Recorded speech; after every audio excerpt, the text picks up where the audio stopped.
Tidak ada satupun alasan yang membenarkan kita untuk berbuat durhaka kepada kedua orang tua kita. Catat, tidak ada. Sehebat apapun kita, sekaya apapun kita, setinggi apapun jabatan dan pangkat kita, sepanjang apapun gelar kita, sebanyak apapun anak buah kita, pengikut kita, penggemar kita, setenar apapun nama kita, di hadapan orang tua kita adalah anak.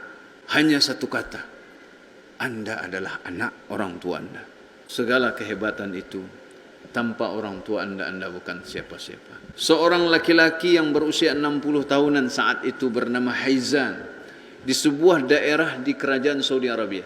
Dia memiliki seorang ibu yang sudah berusia 93 tahun kalau tidak salah. Haizan seorang lelaki yang miskin. Dia tinggal bersama ibunya. Dia merawat ibunya, dia memberi makan ibunya, dia bekerja untuk mencari nafkah. Dengan segala kekurangannya dia tetap berbakti kepada ibunya. Dan dia punya adik, punya saudara di sebuah kota dan ekonominya bagus. Lalu adiknya ini pulang melihat ibunya, dia melihat kakaknya memiliki kekurangan secara ekonomi. Dia ingin pula merawat ibunya karena ingin ibunya cukup dan tidak ingin menyusahkan kakaknya. Maka dia meminta kepada ibunya dan kepada kakaknya, pada ibunya agar ikut dia ke kota dan kepada kakaknya agar diizinkan membawa ibunya. Namun Haizan menolaknya. Kenapa?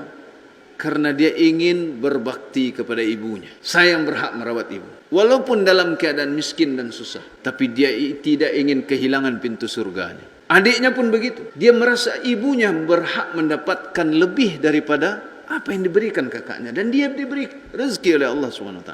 Sampai akhirnya keduanya berselisih memperebutkan bakti kepada orang tua. Masalah ini sampai ke pengadilan. Di pengadilan dihadirkanlah kedua bersaudara ini dan ibu kandung. Masing-masing memberikan hujah. Haizan mengatakan dia yang paling berhak. Adiknya mengatakan dia yang paling berhak merawat ibunya. Maka sang hakim menanyakan kepada ibu, siapa yang engkau pilih wahai ibu? Ibunya pun bingung. Dilihat ke kanan anak tuanya, dilihat ke kiri adik dari anak. Keduanya berebut untuk berbakti kepadanya. Maka akhirnya hakim memutuskan bahawa hak merawat ibu ini diserahkan kepada adiknya. Karena secara ekonomi dia lebih mampu. Begitu keputusan diputuskan oleh hakim. Haizan ini menangis. Menangis karena kehilangan kesempatan berbakti kepada orang tua. Bandingkan dengan anak-anak sekarang.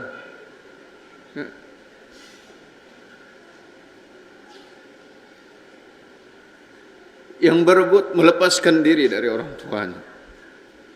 Berebut mencampakkan orang tuanya. Menyerahkan orang tuanya ke saudaranya dan begitu seterusnya. Bandingkan dengan kita yang bahkan berusaha kabur dari merawat ibu bapak kita.